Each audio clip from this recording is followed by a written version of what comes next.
Фамилия этой семьи стала синонимом просвещения и культуры, якутских традиций, спортивного духа, любви к природе и чувства прекрасного. Это Спиридон и Гера Шишигины. Вместе они уже 52 года. Полвека, рука об руку, удивляя, радуя и поддерживая друг друга каждый день. В этой передаче мы заглянем за кулисы их насыщенной жизни. Вы узнаете историю их знакомства и совместной работы в школе. Услышите о редкой бабочке, которую Спиридон открыл на Ленских столбах, и поймете, как хомус может лечить не только душу, но и тело.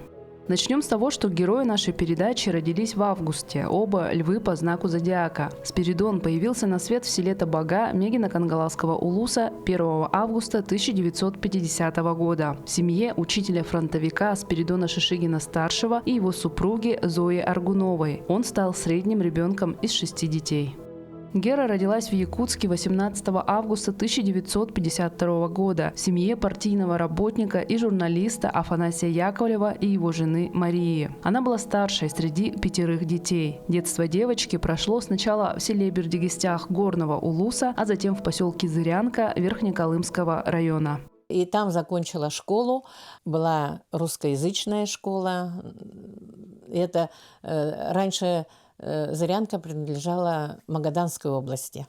И вот где-то в начале только где-то в эти годы, когда папа туда поехал работать, эта территория перешла Якутии, и там создали этот район. В 1970 году Гера поступает на физико-математический факультет ЕГУ. Спиридон в то время уже учился на 3-м курсе. Студенты жили в одном общежитии, в знаменитом 13-м корпусе. Они часто пересекались в автобусе, и мало-помалу Спиридон начал оказывать девушке знаки внимания. Первым шагом стало приглашение на танец на студенческой дискотеке. Вскоре молодой человек начал действовать решительнее, открыто обозначив свою симпатию.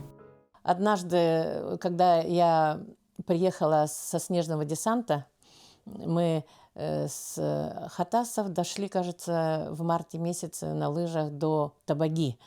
И вот я приехала, и вдруг стук в дверь.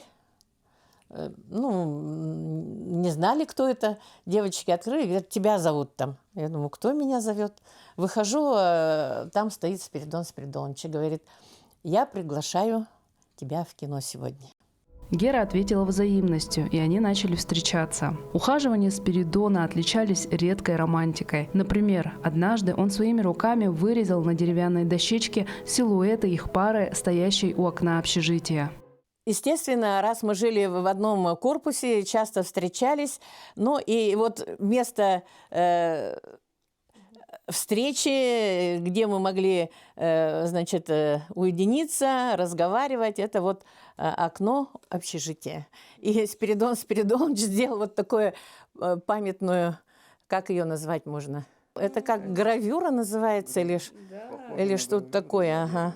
А когда Спиридон был на гастролях в Башкирии, он привез Гере оттуда тюльпан, который сумел бережно сохранить целым и невредимым в долгой дороге. На 8 марта он подарил ей маленький чорон, который выстрогал сам с признанием в любви. Это был 72-й год. Потом я была в стройотряде летом, он приезжал ко мне в стройотряд на мотоцикле. Так развивались события, и в конце концов... эта история закономерно привела к свадьбе. Стояла поздняя весна 1973 года. 18 мая. И самое главное, говорят же, кто женится в мае, мается всю свою совместную жизнь. Но это не про нас. Торжество прошло в Якутске. Да. Это вы студентами были в общежитии или? Нет, в то время ресторанов было мало. В первой столовой было много студентов, друзей наших, родственников много было. К тому времени семья Геры переезжает из Верхнеколымского района в Орджоникидзевский. На семейном совете решают обосноваться в городе Покровске. В год свадьбы Спиридон оканчивает вуз и тоже отправляется в Покровск навстречу своей педагогической карьере.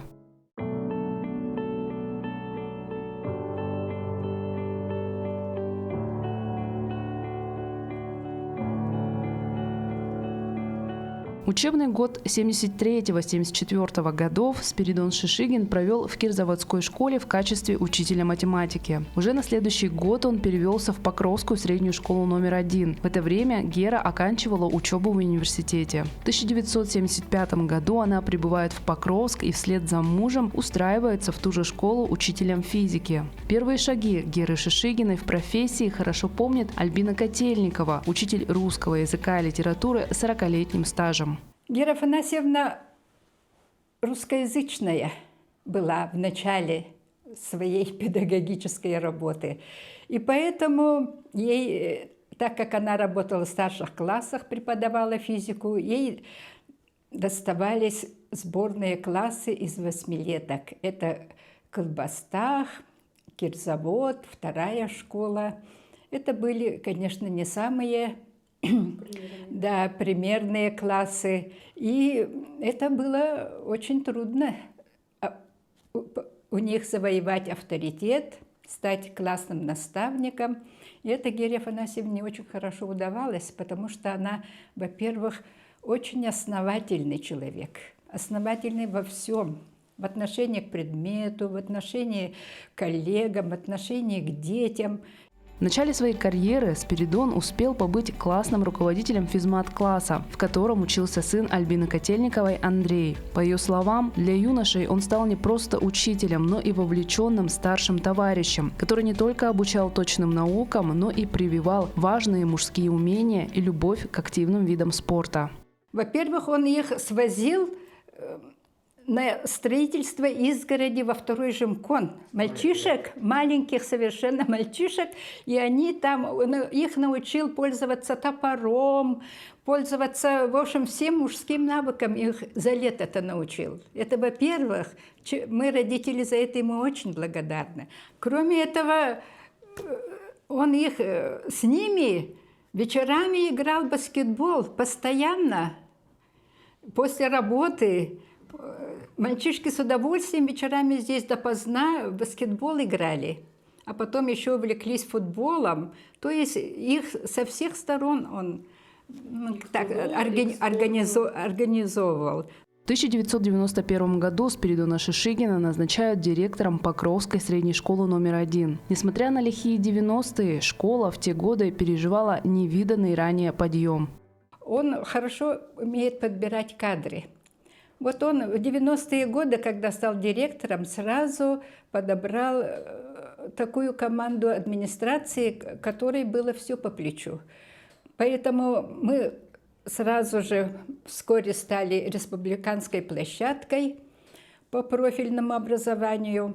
Потом в 1998 году мы стали школой года российского уровня, ездили туда защищать наши материалы. Спиридон Шишигин возглавляет школу и по сей день. Он является единственным в Улусе директором, который занимает этот пост так долго.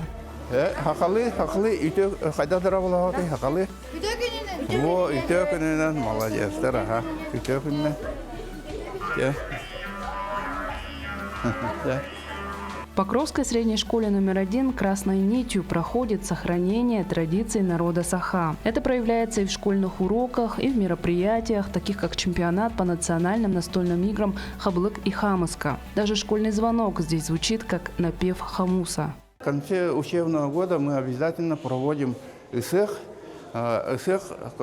потому что считаем, что чем 100 раз говорить, нужно один раз показывать. И ИСЭХ у нас обязательно проходит как настоящий ИСЭХ. И родители, весь коллектив ждет этот праздник, всю зиму готовятся. Даже вот когда конкурс национальных блюд, некоторые классы 70 лишним блюд показывает.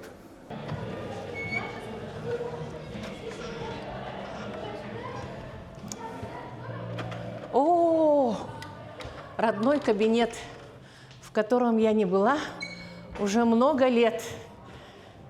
Последние уроки я давала в 2009 году. Это 36-й кабинет. Здесь более 20 лет проработала учителем физики Гера Шишигина. Позже, получив образование психолога, она стала преподавать эту дисциплину в профильном педагогическом классе. А в 2009 году вышла на пенсию, чтобы посвятить себя воспитанию внуков. По словам героини, совместная работа с мужем в одном здании никак не мешала их личным отношениям. Они умели разделять рабочее и семейное, сохраняя баланс. Во многом это удавалось благодаря тому, что оба они люди с широким кругозором и разносторонними интересами. Не, в любом случае, мне кажется, у любого человека, даже если он не работает вместе там, с мужем, да, своим или со своей женой, обязательно что-то свое должно быть, помимо работы. Помимо работы обязательно должно быть занятие, где человек просто от души отдыхает, то есть занимается совершенно другой деятельностью. Самое главное, чтобы у вас такая многогранная личность была, что ли, чтобы были свои интересы, путешествуют там или еще что-то такое.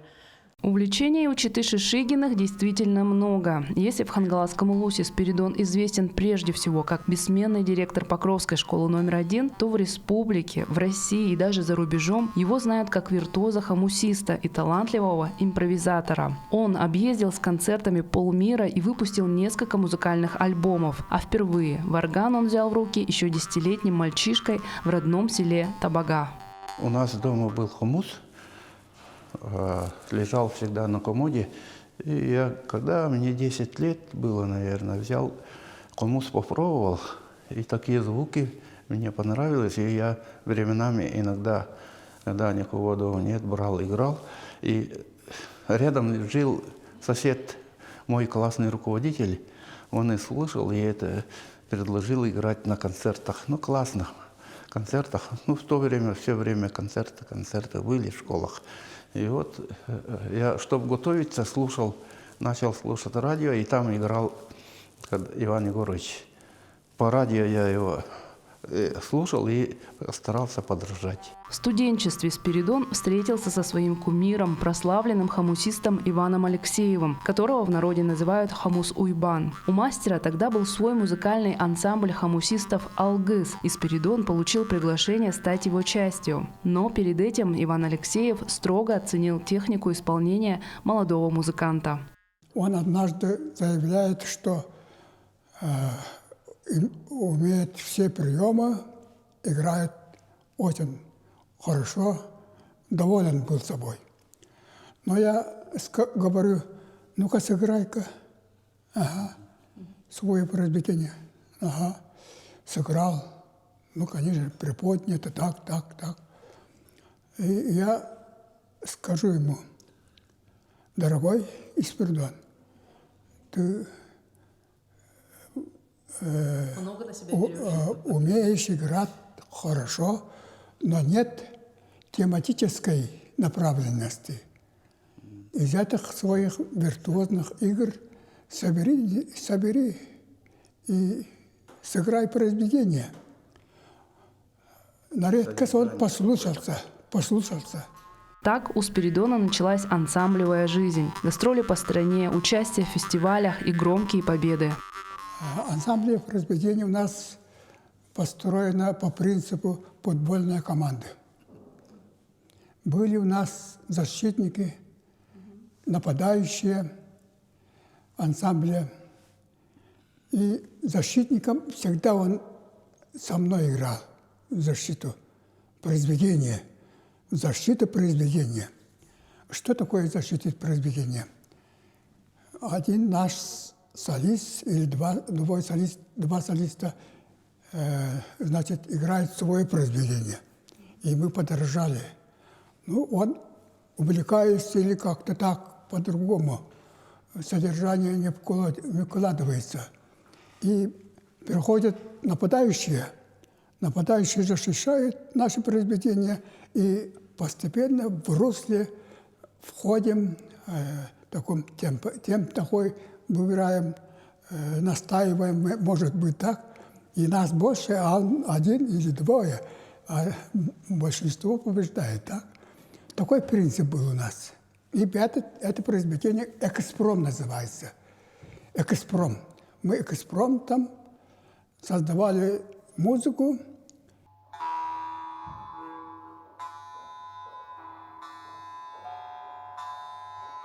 Со временем Спиридон Шишигин и Иван Алексеев стали выступать дуэтом. Их совместное исполнение – это нечто завораживающее. Этот тандем даже нарекли живой легендой, а зрители из других регионов и стран неизменно восхищались тем, как бережно якуты хранят свою культуру и родной язык.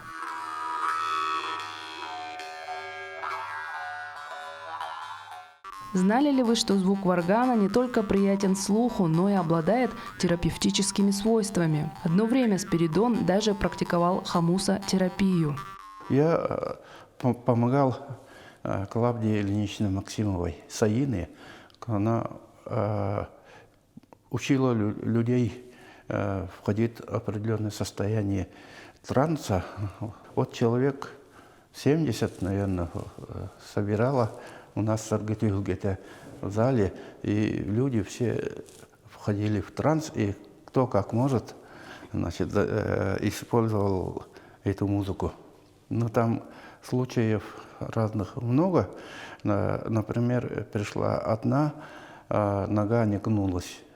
И после сеансов, во время сеансов она начала потихоньку танцевать, и под конец уже через несколько сеансов у нее нога стала нормальной. Еще любопытный факт. Спиридон Шишигин стал отличником культуры Монголии за вклад в возрождение варганной музыки. Оказывается, монголы едва не утратили свой железный хамус, полагая, что играть на нем могут только шаманы. Шишигин с Иваном Алексеевым убедили их в обратном. Они провели мастер-классы, а затем по образу и подобию старинного монгольского варгана с помощью якутских мастеров изготовили и подарили потомкам Чингисхана 20 игровых инструментов. По размерам вот столетнего хамуса вот такие хамусы стали делать. И поэтому сейчас у них хамус уже возрождается, как они говорят, хелхур, искусство игры на хелхуре. Также Спиридон – автор учебного пособия по технике игры на хамусе. Изначально книга была написана на якутском, но позже ее перевели на русский, английский, монгольский, норвежский и немецкий языки. Были выпущены даже экземпляры со шрифтом Брайля для незрячих. Вообще, писательство – это отдельная глава в жизни Спиридона. У него вышел даже сборник собственных стихов на якутском языке. О чем обычно пишете?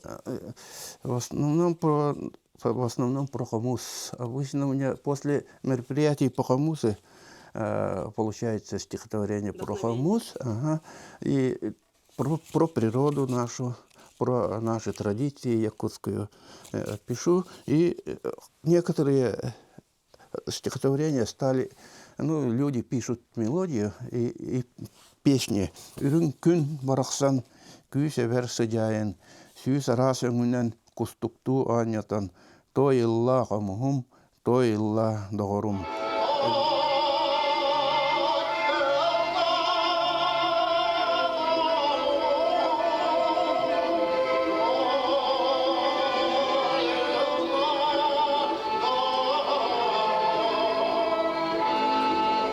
И еще один удивительный факт. Благодаря дружбе с хамусистами мира Спиридон открыл новый вид бабочек, обитающих на ленских столбах. Помог ему в этом друг из Франции, известный энтомолог и виртуоз игры на хамусе Бернард Лалан-Кассу, который однажды летом гостил у Спиридона.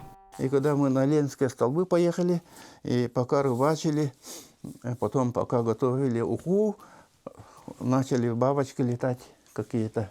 Он попросил меня поймать, и я ему поймал несколько штук бабочек. Ну, на вид мне неинтересно, маленькие такие, оказывается, это голубянки. Так, и когда он поехал домой и написал, это, оказывается, бабочки, которые никто не изучал, это как открытие. И вот он написал вот статью в этой научной книге, и тут написано, что это бабочка открытие. Как назвали? И он назвал голубянка скальная Шишигина. Пока Спиридон продвигал якутскую культуру, налаживал международные связи и открывал новые виды бабочек, Гера находила отдушину в спорте. Особенно она любила волейбол, даже организовала секцию и собрала собственную женскую команду. Более 15 лет я в Покровске организовывала волейбольные соревнования. 5 раз в год получалось у нас. Значит, соревнования, посвященные Дню матери, Республика Саха-Якутия, российской маме, на призы Дедушки Мороза, 8 марта и еще соревнования, которые как бы завершали этот год, весной проводили. Конечно, с годами играть в волейбол становится сложнее, но Гера не унывает. На смену активному спорту пришли новые увлечения. Значит, я занимаюсь теннисом во Дворце спорта. Там есть такая группа «Эрчимняха Бялер». И вот в рамках этой группы я занимаюсь, значит, теннисом, дартсом, ну и еще просто общей физической подготовкой. Много сил Гера вложила в сохранение памяти об отце, журналисте Афанасии Яковлеве. Вместе с редакцией районной газеты она учредила семейную премию его имени. Ежегодно ее вручают лучшим юнкоровским постам улуса. Сам Афанасий Яковлев был не только журналистом, но и писателем. Он оставил после себя несколько книг об истории Орджоникидзевского района. Он написал, я думаю, такие книги, которые сейчас очень ценны, потому что, например, вот эта «Молодость завода» – это к 50-летию кирпичного завода нашего Орджоникидзевского района. Сейчас этого завода, к сожалению, нет. Многих людей, которые там работали, нет, но вот книга о этом заводе есть. Также, когда мы сюда переехали, папа переехал, семья наша переехала в 70-м году, здесь вот как раз началось вот рассвет коллектива цементного завода. Вот его построили, уже новая продукция была у них и становление коллектива. Это тоже вот это, да, вот эта книга о начале работы цементного завода. Гера Шишигина тоже натура творческая. С выходом на пенсию она всерьез увлеклась рукоделием. На 8 марта мне моя подруга Евдокия Тимофеева подарила такую картину, которую нужно было вышить бисером. И вот я такую картину вышила, мне понравилось работать с бисером, и вот как-то постепенно я так вот перешла к бисероплетению. Вот мои работы, ну это часть моих работ. Вот это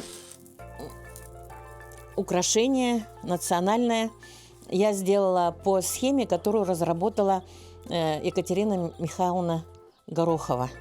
В 2014 году, пройдя мастер-класс, она впервые самостоятельно шила полное конское убранство специально к республиканскому ИСЭХу Олонхо. И я это конское убранство шила ночами.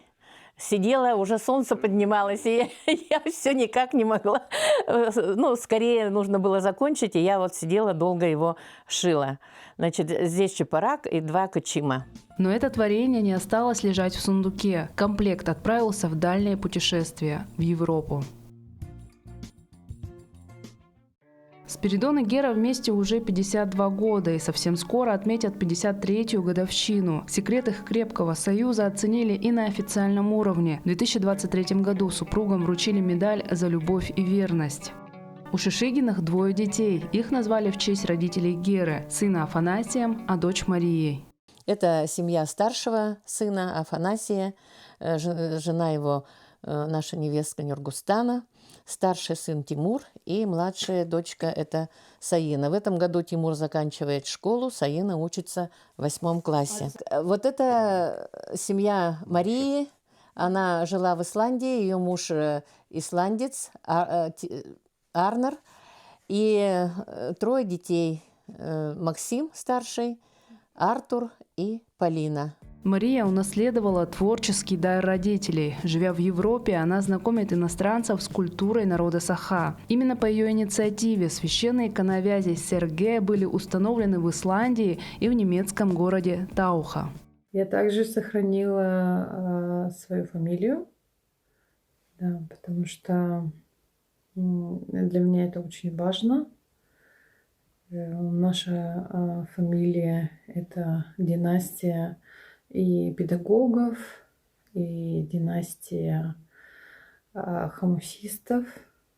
Поэтому это такая история моей фамилии тоже. И у Артура с Полиной, ну, Максим он Шишигин, Артур он Шишигин Арнерсон, и Полина тоже Шишигина Арнерстоттер. Сделали исключение в Исландии и добавили тоже эту фамилию. Min adım Maria. Jeg heter Artner. My name is Maxim. Ich heiße Arthur. Меня зовут Полина. En bilgin bilgi homsdorpod.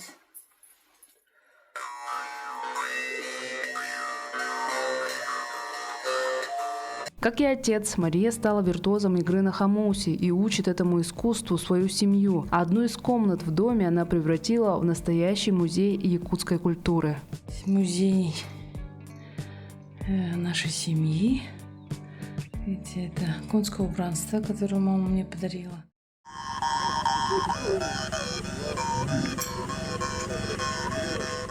Эти кадры сняты в зоне специальной военной операции. Для сослуживцев играет старший сын Шишигиных Афанасий. В 2023 году он принял решение стать добровольцем и отправился на фронт. Ну, почему я здесь нахожусь? Во-первых, мы вот так воспитаны, что вот если что-то надо сделать, то это надо сделать обязательно. То есть стать плечом к плечу со своими братьями и победить в этой войне. Для меня, например, пример того, как надо было сделать, это мой дед, Шишигин Спиридон Васильевич. Он во время войны был учителем, учителей тогда на войну не брали. С третьей попытки его взяли в войска, в армию. Он воевал здесь под Полтавой, под хутором Новомихайловским, получил тяжелое ранение. После ранения участвовал в восстановлении завода в Мариуполе, Азовсталь. И потом после этого, вернувшись на родину, уже продолжил, был учителем, большая семья.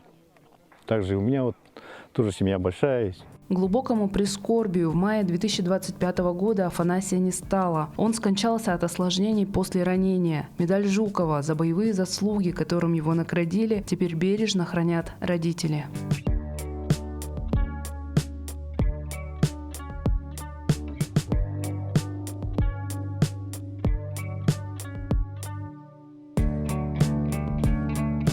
Почти всю жизнь рука об руку с семьей Шишигиных идет их близкий друг Наталья Скрябина, которая много лет работает в районной библиотеке. На ее глазах выросли дети, вместе они делили радости и горести, всегда поддерживали друг друга, одно время даже жили по соседству. Они жили строительная 2, а я жила пятилетка 98. Сейчас этих домов-то нету. И мы жили вот так с соседями. Была очень-очень хорошая атмосфера в нашей дружбе.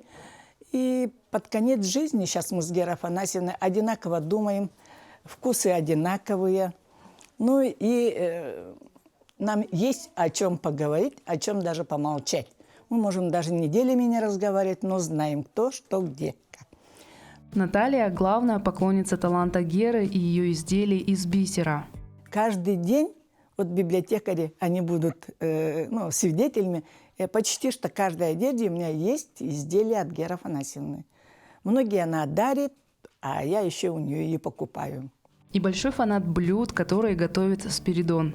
Если нас угощают дичью, утка, гусь, иногда зайца, мы сразу несем Спиридону Спиридоновичу. Он сам все разделывает, сам все делает и сам готовит.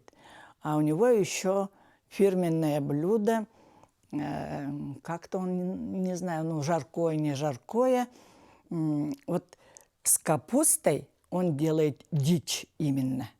Именно с капустой. Это очень-очень вкусно. А холодец мы до сегодняшнего дня кушаем его обязательно. В принципе, когда мужчины готовят, они хорошо готовят. Афоня хорошо готовил. А Гера-то, конечно, такая хозяйка. Она, как никто, знает эту семью изнутри, в быту. И когда дом Шишигиных наполнялся гостями со всего света, Наталья всегда была рядом, помогала встречать, накрывать на стол и разделяла радость живого общения. Благодаря именно семье Шишигиных, с очень многими иностранцами я же познакомилась. Как только иностранцы приезжают, Гера Афанасьевна, как хлебосольная хозяйка, все готовит. Я на подхвате обязательно. И вот мы встречали все время иностранцев. Мы увидели супругов Шишигиных с разных сторон – в профессии, в творчестве и, главное, в кругу семьи. Их союз напоминает драгоценный камень со множеством граней, а дети, коллеги и друзья – его надежную оправу. Жизнь не раз испытывала их на прочность. Были и тяжелые потери, и разлуки, и внешние преграды. Но ничто не смогло погасить их внутренний свет. Наоборот, пройдя через все это вместе, они стали сиять лишь ярче, согревая своим теплом всех, кто находится рядом.